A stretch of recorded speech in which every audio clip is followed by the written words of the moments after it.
Hey folks, Alkers here. Wanted to provide a quick guide to the new DLC, The Sacred and the Profane. Today is January 16th, 2023, and this DLC just came out.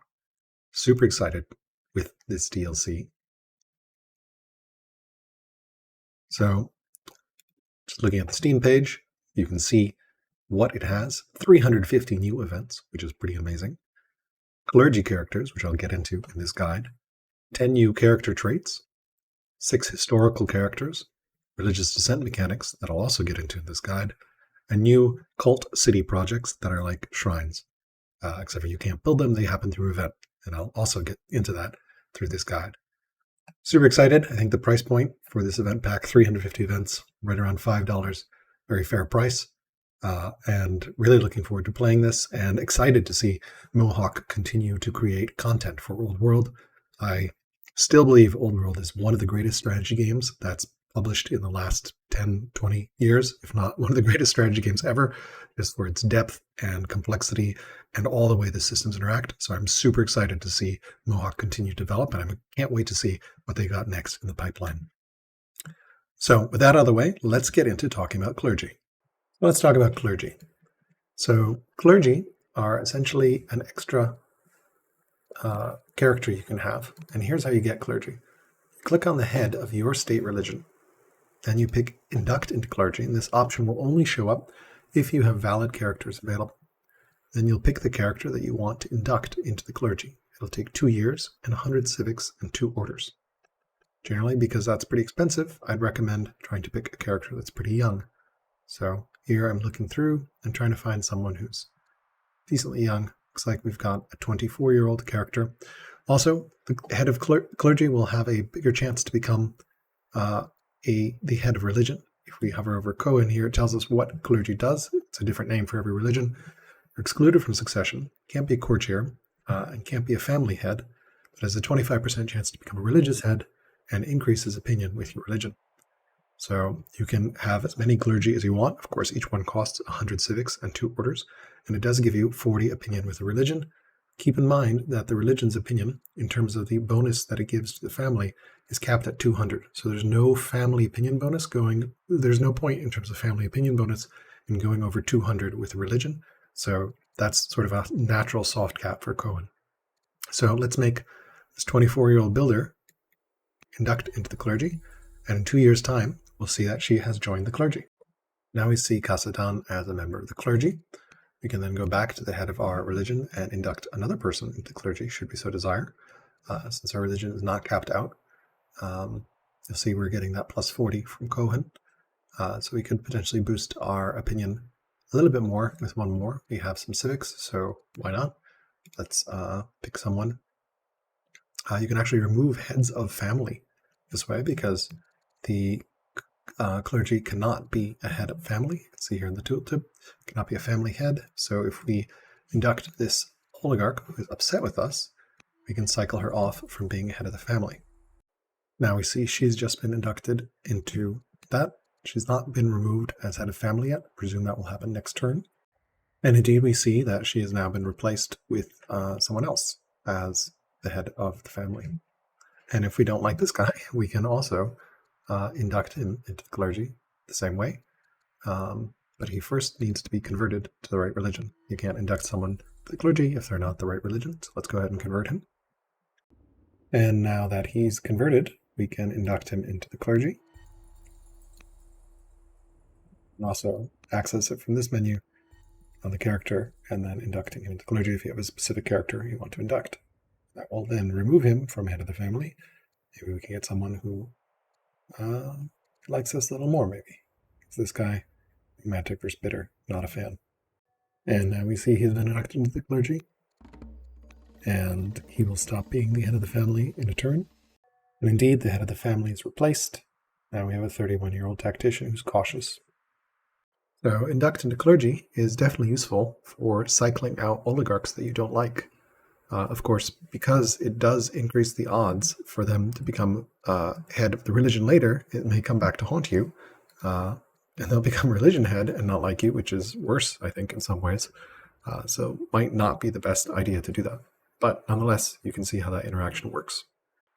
Another new mechanic in the DLC is religious dissent. So the way this mechanic works is if you have any world religion that has a negative opinion. So for example, I've got Christianity over here and it's at -22. It's a world religion with negative opinion. So this only applies to world religions, Judaism, Zoroastrianism, Christianity, and Manichaeism. It does not apply to paganisms. So you can have a negative paganism, you won't get religious dissent, only the world religions. If you've got a world religion that's negative, then you have a chance for dissent of that world religion to show up in a city where it's present. So the way this looks, you'll have an event that lets you know that this city has gained Christian dissent or Jewish dissent or whatever religion's dissent it is. And then if you go into the city, you'll see that there's in the projects bar this little triangle, white triangle that says Christian dissent, and it has what it does is essentially a plus 5% rebel chance. So how do you remove dissent? There's two ways. Way one, as you can see here, there's a project that's present in the city, requires a governor, takes 1 year, takes 100 training. That comes from the global pool, not the city pool. So it's a little odd in that sense, but you can see that's kind of showing that it's a cost of 100, not a build time of 100, unlike these guys have production. This is just a straight up cost. It comes out of your global training pool, takes a year and requires a governor, and then just removes dissent and adds 60 discontent as well. So makes your city slightly unhappier, but removes the dissent. You can also get dissent even if religions are happy from just a random event. But from a choice, here, for example, I can persecute the Zoroastrians in Susa, and Susa will get Zoroastrian dissent. If I choose that choice, then I see that now I have got Zoroastrian dissent here, and I can suppress it using the city mission, or sorry, the city project, but it gives 60 discontent and requires a governor. The other way of removing dissent only applies to your state religion. You can't appoint anyone to clergy outside of your state religion. So your clergy is only for your state religion.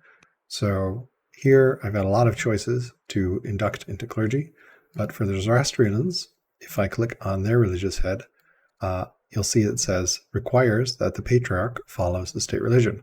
Of course, if the patriarch followed the state religion, he probably wouldn't be the patriarch of Zoroastrianism. So the only way to induct clergy is to induct clergy of your state religion. Probably your state religion is going to be very happy, so you're rarely going to use the option on clergy to quell religious dissent, but in case it comes up, you can do that. There'll be a mission here, or an option that shows up for a clergy member after you've inducted someone to quell religious dissent. However, it costs 100 civics. So personally, I find 100 training and a 1 turn of production queue much more palatable than 100 civics, but your mileage may vary. But quelling dissent, that is the other way through the mission from clergy. You can see the missions here, quell dissent, and it costs 100 civics and 2 orders. There's another mechanic in this DLC called cults. It only comes from events, and here's one that comes up, Shrine of the Healing God. I guess it triggers if you're ill, and you can create a local cult here. You'll see Cult of the Healer appear in Susa, and local cults have powerful effects, but may lead to problems. So we can choose this option just to see what happens here. And then we go around and look around and we see we've got this cult somewhere here. It has appeared right here, Cult of the Healer. If we use this overlay, we can see where it is. It's actually an improvement, looks like a shrine. And you'll see it is improvement, Cult of the Healer, plus 2.2 growth, minus 8 gold a year. We go into the encyclopedia and search for cult. We'll see it's selected there, and we can see all the other cults that are out there. There's an Amazon cult that gives you 2 orders a year and 10% training, which seems really nice. There's a cavalry cult that reduces production time for mounted units, but increases production time for infantry units. I think I would personally like that one. There's a cult of Isis and Serapis, That gives you plus 15% civics and plus 15% culture. There's a Cult of Mithras. That gives you 4 training a year and reduces the cost of melee units by 25%. There's a Cult of the Angelic Divine, which gives you 3 culture and 3 science per year. There's a Cult of the Fallen Goddess, which gives you plus 10% growth and minus 10% discontent. The Cult of the Healer, that gives you plus 20% growth. That's the one we got. The Cult of the Joined Gods with plus 5 civics here, which is very nice. Base civics, very powerful. The Cult of the Martyr, that gives you plus 4 culture and plus 15 gold a year. Cult of the Mother, which gives you 100% output for shrines in that city and 4 culture a year. Also very, very strong. So these are the new cults that are available in the game. And again, they only come in events, as the event you saw, and they show up on the map in the city where they spawn. And there are downside effects to cults as well. Sometimes they'll show up in events. I haven't seen these personally yet and haven't been able to get them to trigger, but I am told that they do. There are negative downsides. And in fact, you see the tooltip here strongly implies that cults have powerful effects, but too many may lead to problems. Maybe there's something about having more than one cult in a city or something. I'm not entirely sure how it triggers. Maybe folks from Mohawk will weigh in the comments and enlighten us how it works. But those are cults, and that's how they work. Here we have a negative cult event. The influence of the Cult of the Healer has steadily grown in Susa due to the cult accepting initiates from every part of society. Council are worried by the power the organization now wields, the governor even being concerned. How will you curtail the religious extremes? You could clear cult of the healer, so you'll lose this if I take this. Sorry. And this goes away, and we don't have that plus 20% growth, which totally fine for the city, don't really care.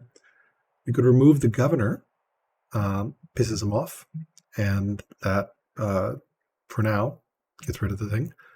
Or we could try to spy on him and spy on the cult. And potentially this event chain continues, or I guess maybe he just becomes interceded, suspicious, or plotting against us, or you could remove him. I don't really care about Cult of the Healer, but I guess this is one of those negative events. He's not loyal and not impious. So these are sort of the negative events. Just want to show an example since it finally came up in this game. And that's it for this quick guide to the new mechanics in Old World, the Sacred, and the Profane, the new DLC that just came out. Definitely recommend you check it out if you enjoy Old World. It's fun to play, adds a bunch of additional events, adds in Clergy, the religious dissent mechanic, and all the things that you saw in this guide, as well as some things that you didn't, because I could not show you all 350 new events, nor all the new traits that are possible, nor the new historical characters that will come up in those events. We went through the cult projects very quickly as well, but I'm not sure what events caused them to spawn, and I'm looking forward to finding out.